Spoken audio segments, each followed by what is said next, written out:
Greetings! The next step in the rehabilitation of my grandfather's Waltham pocket watch is mounting a new roller jewel onto the roller table, because I broke the one that came with the watch. To accomplish this, I'm going to be doing some things for the first time ever in this video. So maybe you'll learn something, or maybe you'll just find this extremely entertaining. I was assisted by good advice I got from online friends like Mark from Australia, and good pointers from Dave of Dave's Watch Parts. So props to you folks. The first step in mounting a new roller jewel is disassembling the balance complete, because you absolutely do not want to get any melted shellac on the hairspring. That would be anywhere from a significant headache to an outright disaster. Now, getting shellac on the wheel itself would be a smaller headache because the wheel is less delicate. But you know what? I don't want to have to deal with either of those problems. So working on the roller table is just a lot easier if it's completely isolated from the staff.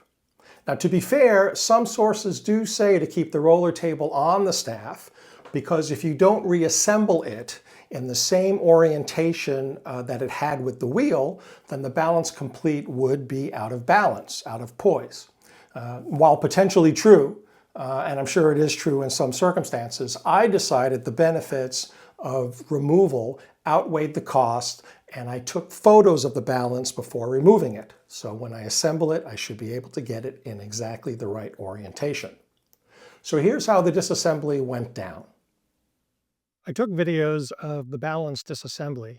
The quality isn't as good as it could have been. I have a new bench camera, an IPEVO V4K Pro Ultra HD USB document camera with AI enhanced mic. And I'm still getting acclimated to its settings. Good Lord, what a stupid product name. Anyway, I'll get better at this. I first removed the balance complete from the cock by loosening the hairspring retaining screw and slipping the hairspring's end out of its holder. While I did this and everything else, I took photos of the balance hardware that I was working on. Smartphone photos cost you nothing, and they give you a visual record of what the hardware looked like and how it went together before you touched it. So if you have trouble reassembling it, you can refer back to the photos. I set the balance cock in my parts tray for safekeeping. I mounted the staff on a balance stand. The hairspring itself was fine, so I elected to consider it and its collet as one part. So the next step was to remove the hairspring and collet. You can use small screwdrivers for this, but I prefer to use Bergeon collet levers. You slip them under, not over, the hairspring and engage the ends between the collet and the balance seat. You wiggle them back and forth while applying gentle pressure until you pop the collet off the staff. And presto, off it comes. I confirmed the hairspring was still flat and concentric, and then I set it aside in my parts tray. Next up was removing the roller table from the staff. Now, I have a vintage duplex roller remover to pop off the roller table. There are a lot of tools for this, but that's the one I have. Embarrassingly, I had to use a common wrench as a hammer. I've since ordered a jeweler's hammer, so the next time I have to do this, I'll actually look, like I know what I'm doing. Anyway, I popped the roller table off really easily, and then I set the wheel aside. Now, when I removed the hairspring and roller table, I took careful note of their orientation on the staff. I don't want to have to repoise the wheel because I didn't reassemble the assembly in the same orientation of its parts as it was before.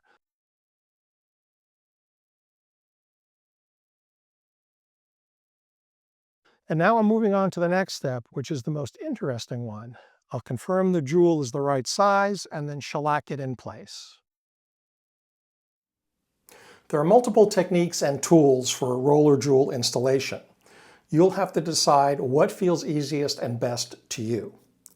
I decided to use melted shellac to cement the jewel, rather than a paste of shellac and denatured alcohol. Mainly, I really like the notion of using an old school method. Also, my sense is that dealing with melted shellac is a bit more controllable than making the paste and then applying the paste, and the paste has to dry and all of that. Now, I'm going to use this combination tool. I'm going to hold up my hand here so that the autofocus hopefully focuses on the tool and not on me. I'm going to use this combination tool to set the jewel and melt the shellac. The name is a little odd, but that's the name I see used most often. And in fact, I love watchmaking tools that were invented decades or centuries ago, and they're still used today. Now this has different uses, but in its simplest case, it holds the roller table with optionally the balance staff and wheel attached in this vise. The vise jaws have a V-groove designed to hold the roller table. It's the right thickness and length for most roller tables. This long arm here is held over an alcohol lamp. The heat travels up the arm to the roller table where it heats up the table and melts the shellac around the roller jewel. Now you can't buy this new. As far as I can tell, it's available only for purchase as a used tool, which is a little odd. Some companies, from my experience, mostly in Asia, sell cheap clones of tools that are already readily available from multiple companies that they copied the tools from. For example, if you go on AliExpress, you'll see dozens of mainspring winders and staking sets for sale. But tools like this aren't sold new by any company as far as I know. Anyway, I've read of 2 techniques for applying the shellac. I'll try the first one, and if it doesn't work, I'll try the second one. The first technique is old school. You insert the jewel so that the side facing up, facing you, is really the table bottom. I've read either the table bottom faces directly up, or you can hold the jewel sort of at a 80, 75 degree angle so that it's not quite perpendicular, but it's sort of at an angle to the ground. Anyway, the bottom of the roller table is the side facing you. The jewel will remain in the hole from friction, very little mass, so you don't need a lot of friction to keep the jewel in place. You place a bit of shellac on the jewel's bottom that's significant, that's slightly protruding from the table. Then the tool is heated and it melts the shellac, which flows down around the jewel and cements it into place. Now, technique number 2 involves using polyamide tape. You apply polyamide tape on the bottom of the jewel hole, then you put a bit of shellac into the hole, just a little bit, then the jewel, then a couple of shellac bits on top of the roller table adjacent to the jewel. So the side facing up is the roller table top. You heat the jewel and the shellac under and around the jewel melts. Now, polyamide tape is heat resistant and would prevent the shellac from seeping out. It's also supposed to leave no or minimal residue after its removal. After the table cools down, you peel off the tape. With either method, if I don't get the jewel perfectly perpendicular to the roller table and the shellac has already set, I'll warm up the shellac and adjust it. No big deal. But the thermal mass of the tool arm and the roller table takes some time to cool. So if you notice the jewel isn't perpendicular quickly enough, you can tap it into the proper orientation before the shellac sets. When all that is done, I'll remount the roller table onto the staff with my staking kit and remount the hairspring and collet. Here we go. So here you see the roller table and the jewel hole at the bottom of the roller table, and you see the roller table jewel on the right. So we're going to make sure that the jewel fits into the roller table, and it should fit in very easily without any difficulty, without any friction. And here we go. And it fits easily. So it's the right size jewel for that hole. One piece of advice that I listened to online was to take a piece of shellac and heat it up and stretch it out between 2 tweezers until it's a thin strand, then you let it cool down, and then you break the strand into small pieces. And I just think that's unnecessary work. I found in the bottom of my pouch of shellac that I had ordered, there were hundreds, if not thousands, of little pieces of shellac dust at the bottom of the bag, and so I just picked a few of those, and that's what I used. And you can see in the video that, you know, they're extremely tiny already. I didn't need to go make a strand or anything of that sort. Dump them out onto a piece of white watch tissue. Seemed like a good thing to do. Shellac against watch tissue is easy to see. And then I dump out the jewel, and you can see the relative size. The jewel is a speck. In fact, these little pieces of shellac are actually already kind of on the large side for this size jewel, but there we go. And then I decided to mount them on a balance staff platform, just for ease of poking them around under the microscope. And on the left there, you see the alcohol lamp is ready to go. You see I'm pushing the jewel around with my brass tweezers, and on the left-hand bottom of the screen, you see the little bits of shellac. So what I want to do now is I want to grab the roller jewel, and that little pesky sucker was a little bit of a challenge for me to pick up. And in hindsight, I think I should have used my steel tweezers, because any of them have a finer tip than these brass tweezers do. Anyway, so I'm going to grab the jewel. There we go. And now I want to insert the jewel into the roller table hole that's held in the combination tool. And I, oopsie, drop the jewel, and then I go make another attempt, and I get the jewel in the hole.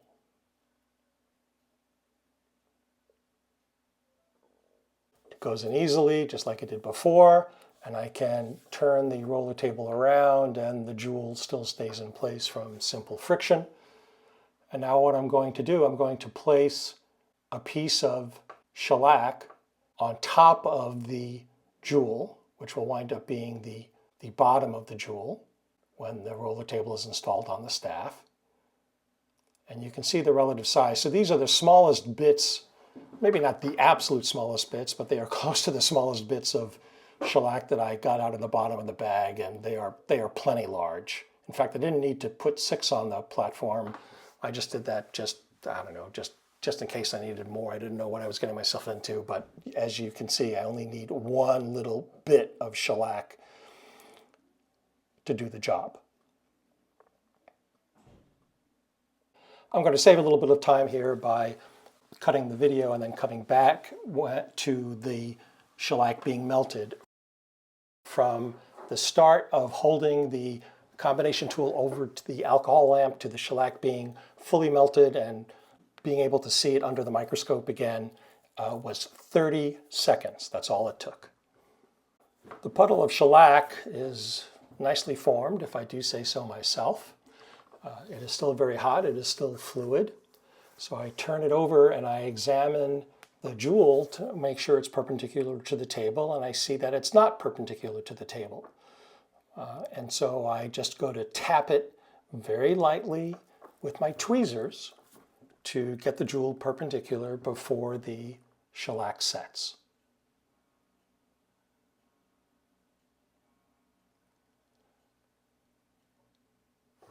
And that's all she wrote. It's good. I now wait for it to completely cool, and then I tap it very lightly again with my tweezers to make sure that it is indeed glued in there. And it is. And that's the end of the procedure. I have a roller jewel properly shellacked into the roller table. This is my KND staking set, model 18R. I think it was manufactured between 1955 and 1970 or thereabouts. By the way, after receiving it, I cleaned all of the parts with superfine steel wool and isopropyl alcohol, and then coated them with BoShield T9. From the kit's original build sheet, I know it's missing 4 stakes. I hope to find and acquire them because it would be fun to have this be as it was when it was manufactured. So now I'm going to mount the roller table and then the hairspring and collet onto the staff. I've never used a staking set before, so I hope this is entertaining for you.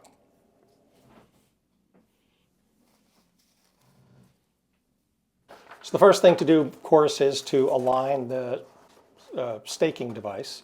So I put a flat-faced hold stump on the platform, and then I put a set punch, which is punch number 1, in the staker. And so the idea is, you've got to center the die plate so that the stump is perfectly aligned with the set punch.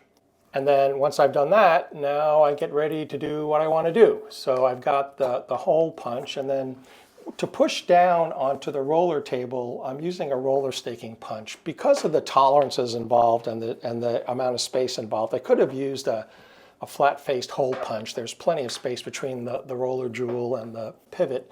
But as long as I've got roller staking punches in my kit, I want to use them, right? So I have the balance wheel and the roller table, and I examine both before mounting them onto the stump on the die plate. And as I do so, I notice that the roller jewel is not exactly the way I want it. The roller jewel is supposed to be perpendicular on all axes with the roller table, and I thought it was when I mounted it earlier, but actually it was an oversight. It wasn't the way it should have been.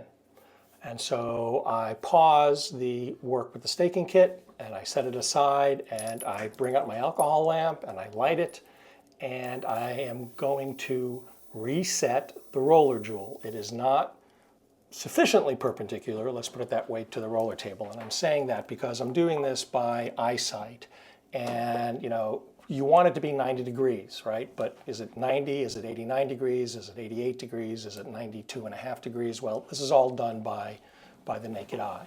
But it's not as good as I want it to be. So the wonder of shellac is that you can heat it up, it softens, the jewel is still in place, and you tap it once the shellac is softened with your tweezers. And maybe tap's the wrong word. You really nudge it a little bit to get it to a better position, and then you let the shellac cool, and presto, you have reset the jewel. And then that's what I did. And I'm not going to show you all of my machinations. It took me 2 passes, but it was a fairly fast and easy to do operation. I just very, very carefully looked at it from all directions, and I adjusted the perpendicularity, if that's a word, of the roller jewel on the roller table. And then I let it cool, and I put the alcohol lamp away, and I went back to using the staking kit. And so now I've pulled the staking kit out. I've got the flat-faced stump with the hole in the middle on the die plate. And I've got the roller staking punch, one of the 4 in my kit, very cool, with different dimensions, mounted as the stake. And I place the wheel on the stump so that the pressure will be taken up by the hub of the wheel, and not, of course, the wheel itself. And I make sure that the roller table is in the same orientation as, per my photographs, it was before I disassembled it. And then I lower the punch, and I move the lever, and I mount the roller table. I pull back the stake to examine what I've done, and presto, the roller table has been mounted onto the balance staff. And I am very happy. It's the first time ever that I've used the staking kit. Oh, I was thrilled. I know to established watchmakers it's no big deal. It's like using a screwdriver, but I was just thrilled. This thing is so flippin' cool. Next step now is to mount the combined hairspring and collet onto the other side of the balance wheel. This is an inverto kit. So for that, I use the roller staking punch as a stump. I invert it. And of course, that nice little notch clears the jewel. And now I am going to mount the hairspring and collet on the staff. And I tried a couple of different punches, and I went with a small-sized, flat-faced hold punch. There are punches for closing collets, but I didn't need to close the collet. I just wanted to push it onto the staff, and the flat-faced hold punch was the one to use. And I get the position of the collet relative to the wheel just right, and then I press down on the lever. And it is done, and I am a happy camper. I have assembled the balance complete. Now I disassemble the punches from the frame, and I have to fiddle a little bit with the one that I inverted, and I'm learning, so that's okay. I had to bring it up through the punch hole, and that's cool. So that's done, and I put everything away in the kit. Note that I have used finger cots all this time because you never want to touch the stuff with your bare skin because of moisture. So you always want to use finger cots when you use the staking kit.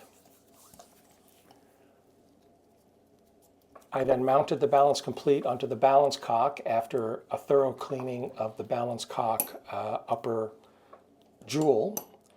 And so this is the balance complete here, as viewed from the hairspring side, and then as viewed from the roller table side with the jewel that I mounted.